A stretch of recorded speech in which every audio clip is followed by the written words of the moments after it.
வணக்கம். நான் பசித்தர் மூலிகை மகேந்திரன் பேசுகிறேன். பாருங்க, நானும் பக்கத்து நிலத்து விவசாயிங்க 2 பேரும் அருமையான பனம்பழம் பழுத்திருக்கு. இன்றைய மதிய உணவு டைம் என்ன? இப்போ டைம் 12:30 இருக்கும். இந்த டைம் பார்த்திங்க அப்படின்னா இன்று நல்ல பெரிய பனம்பழம் பாருங்க, ரொம்ப ஒரு அற்புதமாக இருக்கும். நல்ல சுவைச்சம், நல்ல ஒரு டேஸ்ட்டு. அவரும் பாருங்கள், அவரும் சாப்பிட்றாரு.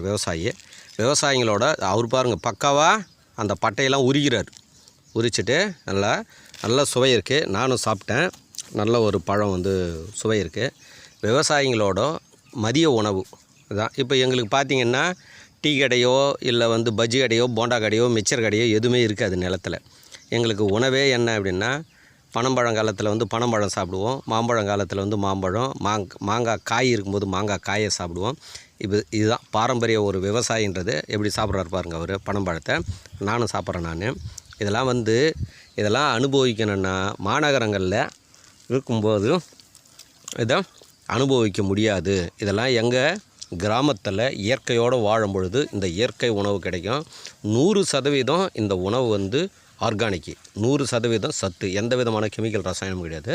வெரைட்டிஸும் நல்ல பெரிய காயாகுது. நல்லா இது பாருங்க, இது 3ஆக பிச்சிருக்கும். பெரிய பழம். இது பழமும் நல்லா ருசியாக இருக்குது.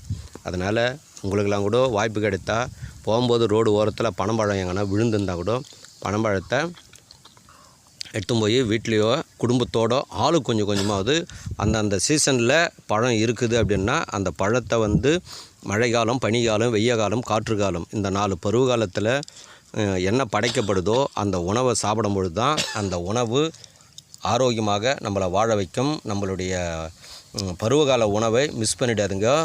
இதை பார்க்குறவங்க இதுக்கு மேலே ஒரு 1.5 மாதத்துக்கு பழங்கள் அங்கங்கே பனம்பழம் விழுந்திருக்கும். எடுத்து பனம்பழத்தை சாப்பிடுங்க. உங்களுடைய பிள்ளைங்களுக்கெல்லாம் இந்த பனம்பழம் சாப்பிட்றது சொல்லிக் கொடுங்க. இது புரியுதுங்களா? நல்ல சுவை. நல்லா மென்னுட்டு நல்லா சாறு எடுத்துகிட்டு அந்த சக்கையை கீழே துப்பிடலாம். வாங்க, சாறு உறிஞ்சிட்டேன்.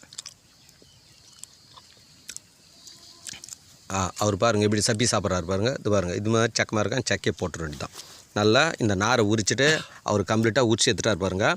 அது மாதிரி நீங்கள் அழகும் நல்ல சுவை பழம். நல்லா நீங்களும் அனுபவிங்க. நன்றி, மகிழ்ச்சி. பசித்தர் மூலிகை மகேந்திரன்.